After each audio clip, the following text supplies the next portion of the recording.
Sik, baca sik. Ya wis gak apa-apa kan dikat. Ya. Oke. Ini apa?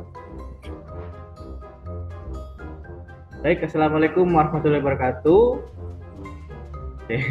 Ngeblank. Anjing. Sorry, ngeblank. Dalam proyek akhir atau nanti ketika kalian mengikuti MBKM. Ini kan kita pertemuan terakhir ya. Kita selaku asdos atau asprak dari kakak.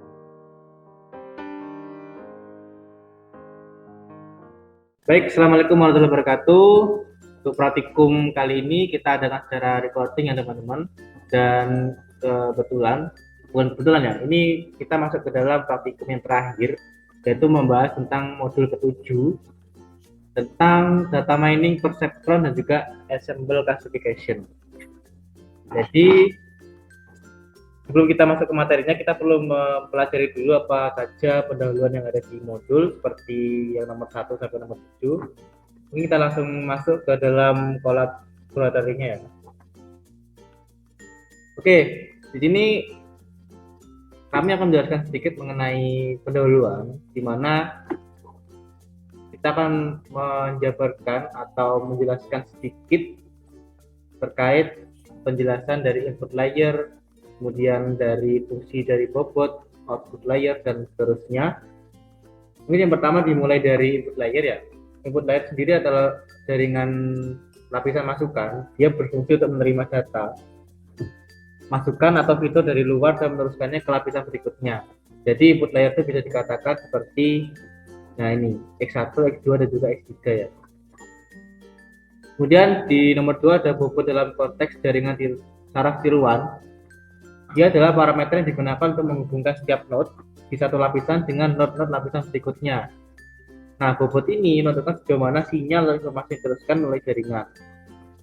Jadi bobot di dalam sini yaitu nilai dari input yang diteruskan ke dalam jaringan selanjutnya gitu ya. Kemudian di sini ada nomor 3 output layer atau lapisan luaran. Nah, output layer ini kalau digambar ini ya gambarnya sigma atau Y ya. Dia berupa output node. Nah, dia itu lapisan terakhir dari jaringan saraf tiruan. Nah, fungsi dari output layer ini adalah menghasilkan output atau prediksi berdasarkan informasi yang diterima. Jadi setelah kita melakukan beberapa pemrosesan, sehingga dihasilkan hasil prediksi berupa persen atau rata-rata biasanya. Kemudian yang nomor 4, fungsi aktivasi dalam jaringan saraf tiruan digunakan untuk memperkenalkan non-linearitas dalam pengeluaran setiap node. Nah, tanpa fungsi ini, jaringan hanya akan dapat menghasilkan hasil yang linear, yang terbatas dalam kemampuan permodelan masalah yang kompleks. Nah, contohnya ini dalam contoh umum ya, biasanya digunakan untuk fungsi sigmoid, fungsi ReLU atau rectifier linear unit, dan fungsi tangan hyperbolik. Lalu yang kedua ada yang kelima ada tujuan dari training pada perceptron. Jadi tujuannya yaitu untuk menemukan bobot atau ambang yang optimal sehingga perceptron dapat memisahkan dan memasukkan menjadi dua kelas yang berbeda dengan benar. Kemudian yang terakhir ada learning rate. Nah, jadi learning rate ini atau tingkat pembelajaran adalah parameter yang digunakan dalam algoritma pembelajaran. Nah, fungsi ini menentukan untuk seberapa besar perubahan bobot yang diperbarui selama data itu di training. Gitu.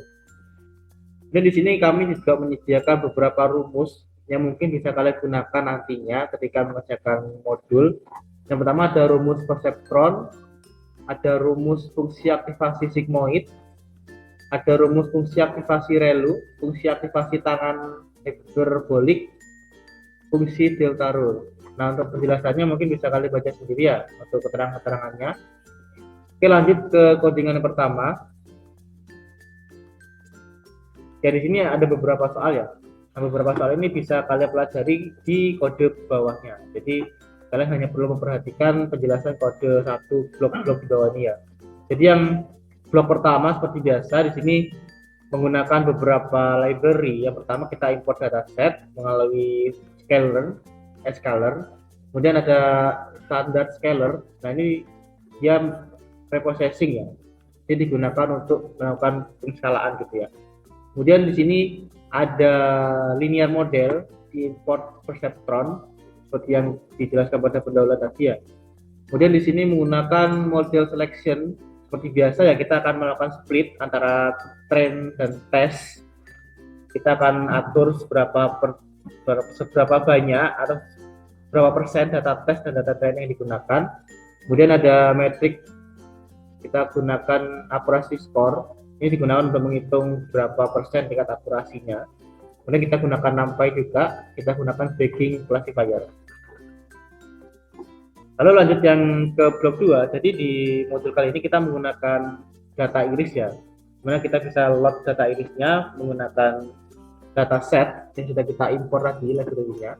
Kemudian kita load saja irisnya ya. Mungkin kalian sudah tahu ya untuk cara importnya. Nah, kemudian di sini ada dua variabel yaitu X dan Y, di mana X ini merupakan data dari irisnya, kemudian Y ini target yang dimaksud di sini yaitu kelas-kelas yang ada di data irisnya apa saja. Nah, kelas yang dimaksud ini seperti setosa, versicolor, virginica, ya itu ya, yang dimaksud dengan target dari variabel Y. Nah, kemudian di sini ada blok 4 yaitu Y5 ini maksudnya dia mengambil data 5 pertama dari data iris. Nah, kebetulan di sini dia berisi 0 ya, atau berisi kelas setosa semua ya. Perlu kalian ketahui ya, atau perlu kalian ingat, kita sudah mempelajari yang namanya pengklasifikasian kelas dari data iris ya, yaitu dimana label 0 itu mewakili setosa, label 1 mewakili versicolor, dan juga label 2 mewakili virginica. Nah, 5 di sini artinya dia mengambil data 5 pertama. Nah, ini bisa kalian ganti, misalkan kalian ingin mengambil 100. Nah, isinya nggak hanya 0, saya kan dia sudah ada kelas-kelas lain itu ya. Nah, ini setelah kelas setosa dia lanjut ke kelas versicolor dan virginica ya. Nah, di contoh model ini kita hanya menampilkan 5 data pertama saja. Untuk penjelasannya mungkin kalian baca lagi di bawahnya ya. Oke, selanjutnya di blok kelima. Nah, di blok kelima ini dia mengambil sama 5 data pertama dari kelas-kelasnya. Nah, di dalam data iris kan dia terdapat, bentar, mungkin aku ya.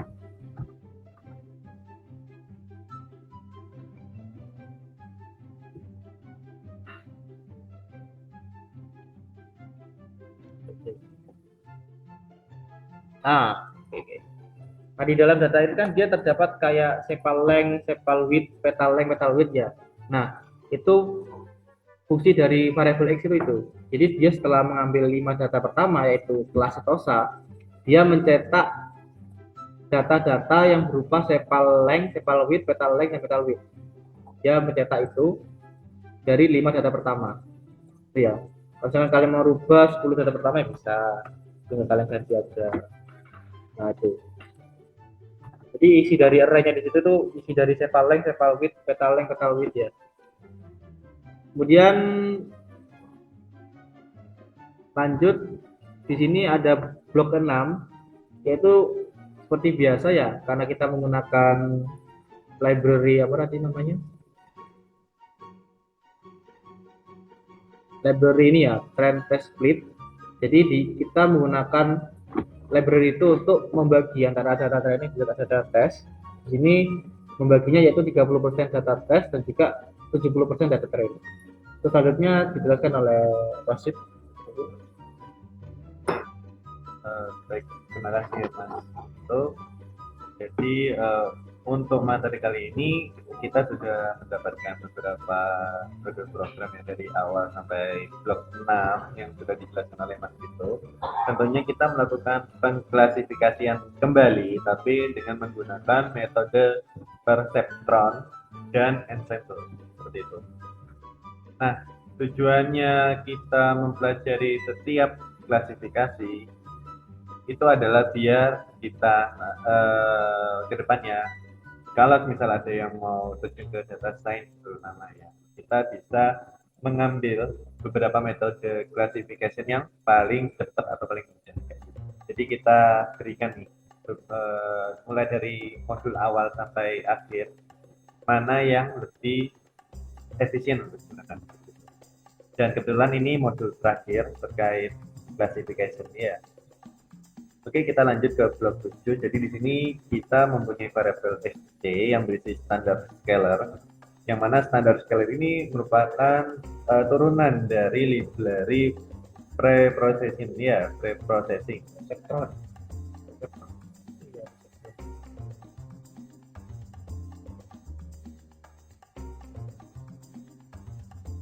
Preprocessing. Oh iya. Oh gitu. Ya. Jadi kita kembali lagi. Standar scalar ini merupakan turunan dari library preprocessing. Jadi kita akan melakukan preprocessing data menjadi sebuah model menggunakan ini ya, standar scalar. Jadi kita langsung aja sc.feed kita ambil untuk data yang train yang X. Setelah itu kita melakukan ini bisa di dashboard, kita kembali. Kita melakukan penskalaan dengan melakukan transform dari X train std ya, kayak gitu. Jadi kalau teman-teman baca di sini, melakukan penskalaan data pada X train berdasarkan rata-rata dan standar deviasi yang dihitung sebelumnya. Jadi dia melakukan penskalaan untuk yang atasnya, melakukan penskalaan terhadap X train yang dihitung dari rata-rata dan deviasi sebelumnya kayak gitu. Jadi nanti dia akan menghasilkan nilai X train std. Caranya kayak gini, sc.transform dalam kurung X train kayak gitu. Selanjutnya kita juga melakukan hal yang sama dengan data test.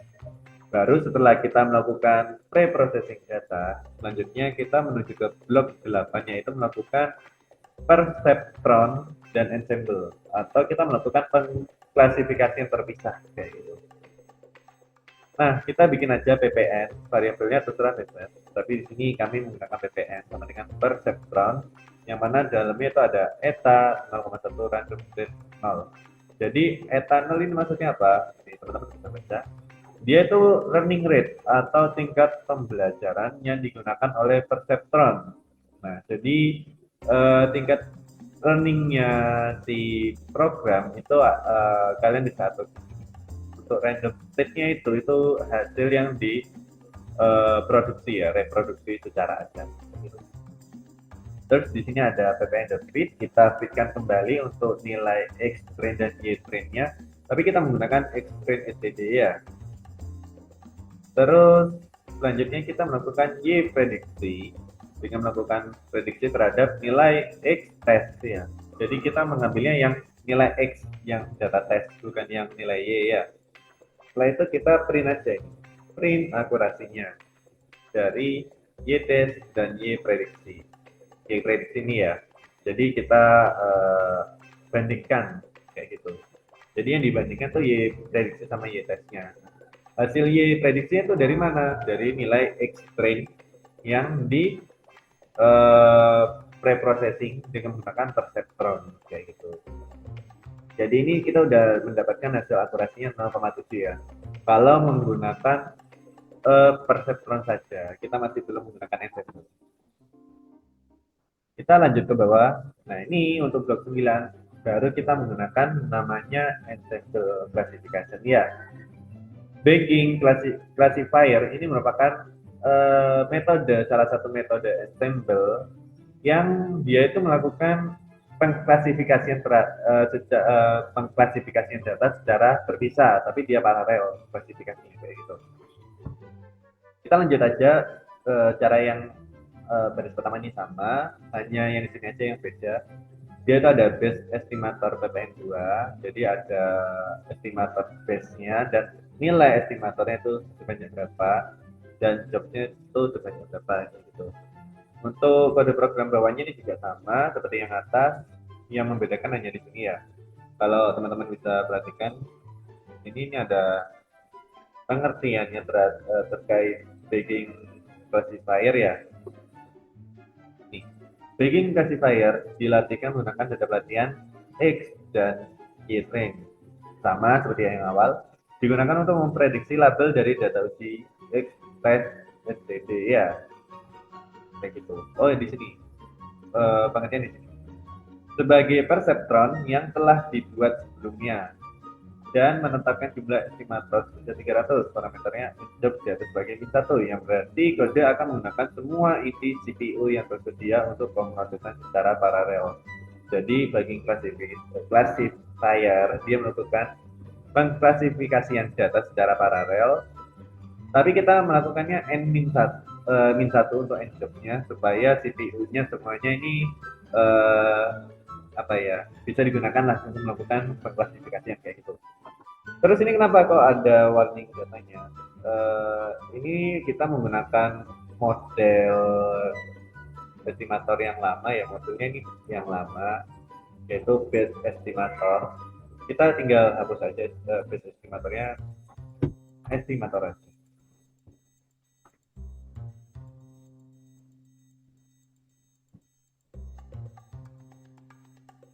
Nah, bisa teman-teman perhatikan hasilnya sama kayak gitu. Jadi bisa disimpulkan kita melakukan pengklasifikasian dengan menggunakan perseptron dan satunya pada ensemble itu kita mendapatkan nilainya sebesar 0,778. Agak jauh sedikit ada daripada kita menggunakan perseptron itu. Oke, mungkin sekian terkait pembahasan modul 7. Selanjutnya ini mungkin ada tugas terakhir ya terkait praktikum kecerdasan komputasional kita generasi pertama. Nih, tugas terakhir ya. Yang pertama, kita akan mengulangi proses klasifikasi dengan menggunakan perseptron pada dataset Wine dan Bridge-Kinsker. Jadi kita menggunakan dua dataset ya.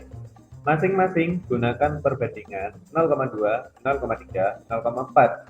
Tuliskan akurasinya. Jadi nanti teman-teman membuat perbandingan klasifikasian setiap dataset ini kita melakukan ini ya dibeda-bedakan 0,2 itu kayak gimana, 0,3 kayak gimana, 0,4-nya gimana ya, untuk data tesnya terhadap dataset Y. Lalu untuk yang cancer sama seperti yang dataset Y, kita melakukan masing-masing ini ya. Tuliskan akurasinya nanti. Lalu yang kedua, kita ulangi proses klasifikasi menggunakan bagging dengan base classifier perseptron pada dataset Wine dan breast cancer ya. Jadi yang ulangi proses yang ini ada di blok nomor 9 tadi ya. Gunakan perbandingan test setnya 0,3 masing-masing. Gunakan perbandingan n estimatornya 100, 200, 300. Tuliskan akurasinya. Jadi setiap wine itu kita melakukan ini, setiap breast cancer kita melakukan ini. Jadi nanti beda-beda ya, bukan satu-satu ya. Oke, mungkin terkait tugasnya seperti itu. Kalau misalnya ada yang mau ditanyakan bisa hubungi kami di grup atau bisa PC atau bisa juga tulis di kolom komentar ya. Mungkin dari untuk absennya ini dari pertemuan kemarin, dua pertemuan kemarin tuh banyak yang nggak absen ya, istilahnya banyak yang nggak nonton video mungkin ya, jadinya banyak yang nggak absen. Perlu diketahui teman-teman, kita absennya melalui komentar ya. Jadi teman-teman nanti tinggal tuliskan min dan hasil rangkuman terkait modul yang telah kita bahas itu seperti apa. Nanti teman-teman tuliskan di kolom komentar, nanti akan kami absen melalui situ. Jadi teman-teman kalau hanya melihat video saja itu nggak kehitung absen ya teman-teman ya. Jadi sebisa mungkin jangan lupa tuliskan komentar. Mungkin dari Mas Arfi itu ada tambahan. Oke, udah lengkap sih tadi udah dijelasin dari modul tentang perseptron juga bagging classifier ya. Dan aku mau bilang ini kan kita pertemuan terakhir ya. Kita selaku asdos atau asprak dari kakak, mohon maaf kalau misalkan selama mengajar dari modul pertama sampai modul ke-7 ada kekurangan atau kurang penjelasan atau gimana, kami mohon maaf. Terus terkait seluruh materi yang sudah diajarkan semoga dapat diterapkan oleh teman-teman semua, entah Kebetulan kan kalian mau daftar MBKM nih. Nah, ketika kalian daftar MBKM, barangkali kalian tertarik dengan yang namanya data mining, kalian bisa lah. Data science, Ya. data mining, terus machine learning ya. Kalian bisa buka-buka lagi modulnya, isinya mirip-mirip kok. Jadi tidak akan sia-sia kalian belajar kakak. Nah, itu aja sih dari Kak Rosid, ada tambahan? Kalau dari saya mungkin sama seperti yang Mas Vito bilang ya sebelumnya, mungkin aku juga mungkin Mas Vito juga nyampaikan, aku juga minta maaf kalau misal dari cara ngajarnya aku atau Mas Vito itu ada banyak kekurangan lah ya. Dan semoga juga sama seperti Mas Vito, ilmu yang kalian dapatkan itu bermanfaat buat kalian ke depannya. Sangat bermanfaat lah, menurut saya sangat bermanfaat buat kalian yang ngambil data science, data mining, data analis, terus machine learning. Ya, itu sangat bermanfaat. Pasti kepake. Oke, sudah mungkin dari kami. Oh ya, ini ada linknya juga ya Mas ya. Nanti di videonya kan ada behind the scene ya. Nanti ya, untuk video selanjutnya ada ya, jangan lupa subscribe. Subscribe dong, minimal like ya. Komentar pasti itu, kalau tak komentar kalian alpha. Enggak, kalau nggak subscribe itu nggak dapat uang. Aduh. Tutup guys. Ya wis, mari ya. Loh, assalamualaikum deh. Baik, cukup sekian untuk praktikum terakhir kita tentang modul 7, pembahasan Perceptron juga Assemble. Kurang lebihnya mohon maaf, kami pamit undur diri. Assalamualaikum warahmatullahi wabarakatuh.